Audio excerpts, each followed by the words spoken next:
अस्सलाम वालेकुम। Scene Vista में मैं आपको खुशामदीद कहती हूँ।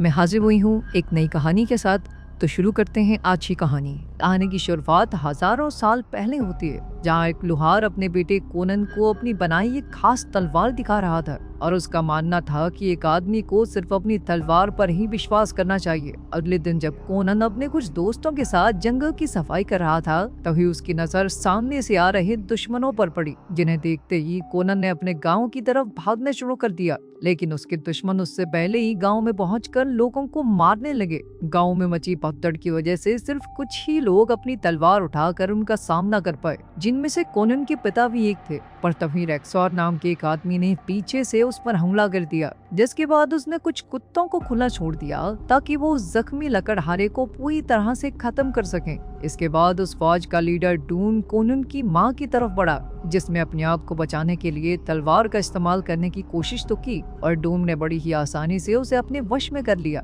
जिसके बाद उसने एक ही झटके में कोनन की मां का सर धड़ से अलग कर दिया और वहीं पास में खड़ा कोनन ये सब देखकर सहम गया था। इसके बाद उन्होंने सभी बच्चों को कैद करके गुलामी के लिए जगह भेज दिया, लेकिन किसी को भी ये नहीं पता था कि वो हमलावर आए कहाँ से थे और गए तो गए कहाँ पर इधर कोनन को उस फौज का सिंबल बहुत ही अच्छे से याद था, जिसमें 2 सर वाली नागिन बनी हुई थी। इसके बाद उन सभी बच्चों का इस्तेमाल एक बहुत बड़े पहिए को चलाने के लिए किया जाता, जिसे वो लोग व्हील ऑफ पेन के नाम से जानते थे। कुछ सालों बाद कोनन बच्चे से काफी ताकतवर आदमी में बदल गया, जो अकेला ही व्हील ऑफ पेन को चलाने की ताकत रखता था। और उसकी इसी ताकत को देखते हुए उसके मालिक ने उसे लड़ाई में भेजना शुरू कर दिया, जहां वो बड़ी ही आसानी से लोगों को हरा देता। और इसी के चलते उसे तलवारबाजी और बाकी चीजों की ट्रेनिंग भी दी गई। इस सब के साथ साथ वो पढ़ना लिखना भी सीख रहा था। कोनन लगातार लड़ाई जीतता जा रहा था, जिसकी मदद से उसका मालिक काफी अमीर बन चुका था और इसीलिए उसने कोनन को आखिरकार आजाद कर दिया। वहाँ से आजाद होने के बाद कोनन एक बार फिर से अपने गांव की तरफ जाने के लिए निकल गया, लेकिन रास्ते में कुछ जंगली कुत्तों ने उस पर हमला कर दिया, जिनसे बचने के लिए उसने एक चट्टान का सहारा लेने की कोशिश की। पर तभी उसकी नजर उस चट्टान के नीचे बनी राजा की गुफा पर पड़ी, जहाँ से उसने राजा की तलवार को उठा लिया ताकि वो अपनी रक्षा कर सके। इसके बाद कई सालों तक कोनन ऐसे ही भटकता रहा और वो हर जगह जाकर उस 2 सर वाली नागिन के बारे में जरूर पूछता। और एक दिन ऐसे ही भटकते हुए उसकी नजर एक छोटे से घर पर पड़ी, जहाँ एक औरत मौजूद थी जिसने उसे अंदर आने के लिए कहा। दरअसल वो कोनन को उसकी बहादुरी के किस्सों की वजह से पहले से जानती थी। अंदर जाने पर जब कोनन ने औरत से उस नागिन वाले निशान के बारे में पूछा, तो वो उसकी मदद करने के लिए पूरी तरह तैयार हो गई, लेकिन इसके बदले में कोनन को उसके साथ रात गुजारनी होगी। उसकी बात सुन के कोनन बेचारा सोच रहा था कि नेकी और पूछ-पूछ। खैर बाद में उस औरत ने बताया कि जिस चीज की तलाश में वो भटक रहा है वो उसे शादीजार नाम के एक शहर में मिलेगी। पर तभी अचानक वो औरत एक चुड़ैल में बदल गई, जिसने कोनन पर हमला कर दिया। अपने आप को बचाने के लिए कोनन ने उसे जलती हुई आग में धक्का दे दिया, जिसके तुरंत बाद वो औरत एक आग का गोला बनकर हवा में उड़ गई। अगले दिन जब कोनन वापस अपने सफर पर निकलने की तैयारी कर रहा था, तभी उसकी नजर उस घर के बाहर बंधे एक आदमी पर पड़ी, जिससे बात करते हुए उसे पता चला कि असल में उसका नाम साबोटाई था, जो धनुष चलाने में माहिर एक चोर था। लेकिन कोनन ने उसे आगाह करके उसके साथ खाना खाया, जिस दौरान उन दोनों के बीच काफी अच्छी दोस्ती हो गई। और इसी बीच कोनन ने साबोटाई को अपने मकसद के बारे में बताया और उसकी ये बात सुनकर साबोटाई ने भी उसकी मदद करने का फैसला किया। इसके बाद वो लोग शादीजार नाम के एक शहर में पहुंचे, जहाँ पूछताछ करने पर एक आदमी ने उन्हें बताया कि उन्हें वैसे दिखने वाले चिन्ह टावर ऑफ स्नेक्स में मिलेंगे, जो एक नए धर्म के लोगों का मंदिर था। साथ ही उस आदमी ने बताया कि वहाँ बेशुमार खजाना भी है, जिसमें आई ऑफ सरपेंट नाम का एक खास रूबी मौजूद है।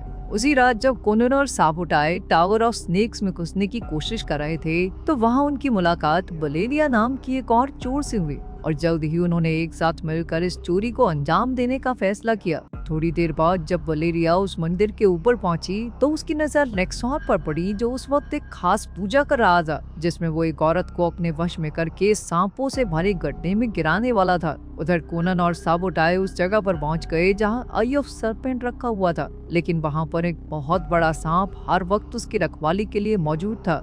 लेकिन खुशकिस्मती से उस वक्त वो सांप सो रहा था और इसी मौके का फायदा उठाकर उन दोनों ने वहां मौजूद सारा खजाना लूट लिया। जिस दौरान कोनन की नजर एक नेकलेस पर पड़ी जिसमें वही चिन्ह बना हुआ था और उस नेकलेस को देखकर वो समझ गया कि वो सही रास्ते पर है। लेकिन फिर उसी वक्त वो सांप भी जाग उठा, जिसके बाद उन दोनों के बीच लड़ाई शुरू हो गई और कोनन जैसे तैसे उस सांप को खत्म करने में कामयाब रहा। उधर जैसे ही रेक्सॉर को इस बारे में पता चला तो वो गुस्से में आग बबूला हो गया और उसने तुरंत ही अपने सैनिकों को कोनन और उसके साथियों के पीछे भेज दिया और फिर भी वो तीनों सही सलामत वहां से भागने में कामयाब हो गए। और इस जबरदस्त कारनामे के बाद उन्होंने एक शानदार जश्न मनाया जिसमें कोनन और वलेरिया एक दूसरे के इतने करीब आ गए कि कोनन ने वो खास रूबी वलेरिया को तोहफे में दे दिया। अगली सुबह कुछ सिपाही उन तीनों को उठाकर वहां के राजा ऑस्ट्रिच के पास ले गए, जिसने उन्हें बताया कि वो जानता है कि उन तीनों ने ही टावर ऑफ स्नेक्स में चोरी की है। उसकी ये बात सुनकर वो तीनों काफी ज्यादा डर गए और तभी ऑस्ट्रिच ने उन्हें बताया कि उसके मन में रेक्सॉर और उसके साथियों के लिए कोई हमदर्दी नहीं है, क्योंकि उसकी खुद की बेटी सजीव से धर्म का हिस्सा बन गई थी, जिसके चलते अब वो डूम नाम के एक आदमी की कट्टर भक्त बन चुकी थी। और इस वक्त वो टेम्पल ऑफ सेट नाम की एक जगह पर जा रही थी जहां वो डूम से शादी करने वाली थी। और अब राजा चाहता था कि कोनन और उसके साथ ही उसकी बेटी को बचाने में उसकी मदद करे, जिसके बदले में वो उन्हें बहुत सारे पैसे देने को तैयार था। थोड़ी देर बाद जब कोनन और वलेरिया एक साथ समय बिता रहे थे तो वलेरिया ने अपने प्यार का इजहार करते हुए कोनन को बताया कि वो राजा की मुसीबत में नहीं पड़ना चाहती। उसका मन तो सिर्फ कोनन के साथ अपनी जिंदगी के मजे लेने का है। कोनन ने उस वक्त तो अपनी हामी भर दी, पर अंदर ही अंदर वो किसी भी तरह डूम से अपना बदला लेना चाहता था।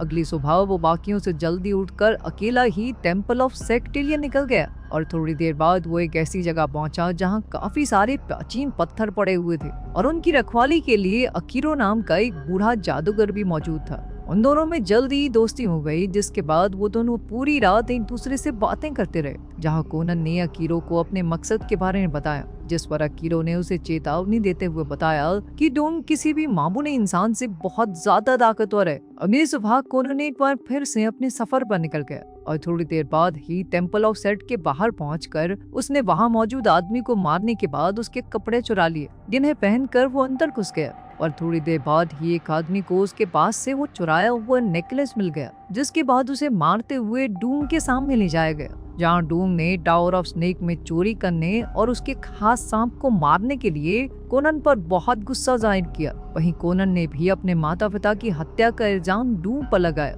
और डूम का कहना था कि इतनी पुरानी बात तो मुझे याद ही नहीं है, और उसने अपने आदमियों से कहकर कोनन को ट्री ऑफ रिग्रेट से बंधवा दिया, जिसके बाद कोनन को एक पेड़ से बांधकर मरने के लिए छोड़ दिया गया। इधर कोनन को भी विश्वास हो गया था कि उसकी मौत उसी पेड़ पर होने वाली थी, पर कुछ ही दिनों बाद सैबोटाई ने उसे बेहोशी की हालत में ढूंढ लिया, जिसके थोड़ी देर बाद वलेरिया भी वहां पहुंच गई। वो चुपके से कोनन को वहां से छुड़ाकर अकीरो के घर पहुंच गए, लेकिन तब तक कोनन की हालत काफी खराब हो चुकी थी और इसलिए वलेरिया ने उसे सही करने के लिए आत्माओं की मदद लेने का फैसला किया, जिसके बदले में वो एक भारी कीमत चुकाने वाले थे। लेकिन इधर वलेरिया अपने प्यार को बचाने के लिए किसी भी हद तक जाने को तैयार थी और इसी के बाद अगले कुछ दिनों तक अकीरो ने लगातार पूजा की और साथ ही उसने कोनन के शरीर पर भी कई सारे मंत्र लिखे। और फिर कुछ दिनों बाद आखिरकार कोनन को दोबारा होश आ ही गया। उसे जिंदा देखकर वलेरिया बहुत खुश थी। उसने कोनन से वादा किया कि वो किसी भी परेशानी में उसका साथ नहीं छोड़ेगी,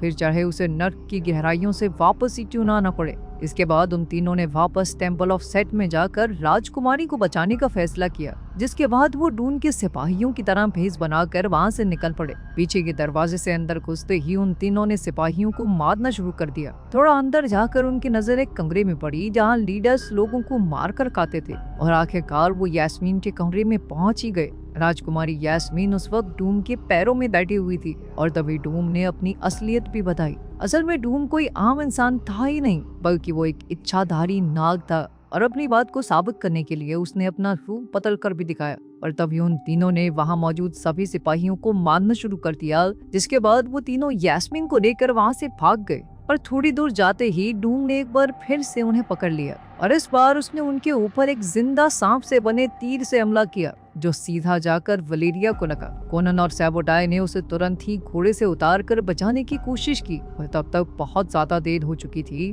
और जाते जाते उसने कोनन से कहा कि उसने अपनी जान की कुर्बानी तर लगा देने का वादा किया था, जो कि अब उसने पूरा कर दिया है। इस बार कोनन ने पूरे रस्म और रिवाज से वलेरिया का अंतिम संस्कार किया, जिस दौरान पास ही में बैठी हुई यास्मीन ने उसे बेवकूफ बोलते हुए बताया कि डूम इस आग को देखकर यहाँ जरूर आ जाएगा, जिस पर कोनन ने जवाब दिया कि यही तो मैं चाहता हूँ। इसके बाद कोनन और सैबोटाई हमले से बचने की तैयारी में लग गए। थोड़ी देर बाद डूम ने अपनी सेना के साथ उन पर पूरी ताकत से हमला कर दिया और अपने बिछाए हुए जाल की मदद से कोनन और सैबोटाई काफी सारे सैनिकों को मारने में कामयाब हो गए। लेकिन रेक्सॉर कोनन के ऊपर काफी हावी बढ़ रहा था और जैसे ही वो कोनन को मारने वाला था तभी वलेरिया अपने वादे के मुताबिक वहां पहुंच गई और उसने रेक्सॉर के हमले को अपनी शक्तियों से रोक दिया, जिसका फायदा उठाकर कोनन ने रेक्सॉर को तबाह कर दिया। इधर अपने सारे सैनिकों के मरने के बाद डूम ने आखिरकार यास्मीन को मारने का फैसला किया और इधर यास्मीन उसे अपना प्यार बताते हुए उससे अपनी जान की भीख मांग रही थी,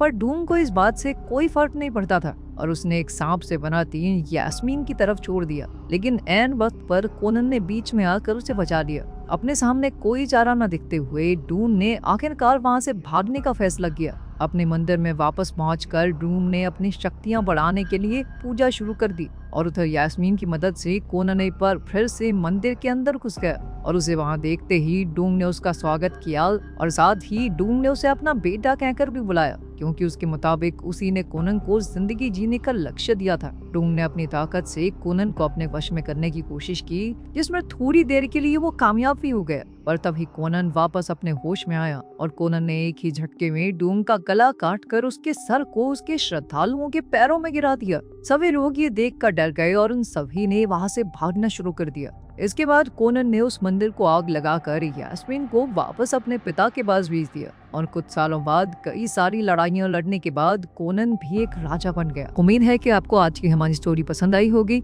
मजीद वीडियोस के लिए हमारे चैनल को सब्सक्राइब कीजिए और बेल आइकन को प्रेस करना ना भूलिए ताकि हमारी नई वीडियोस की अपडेट्स मिलती रहें। शुक्रिया।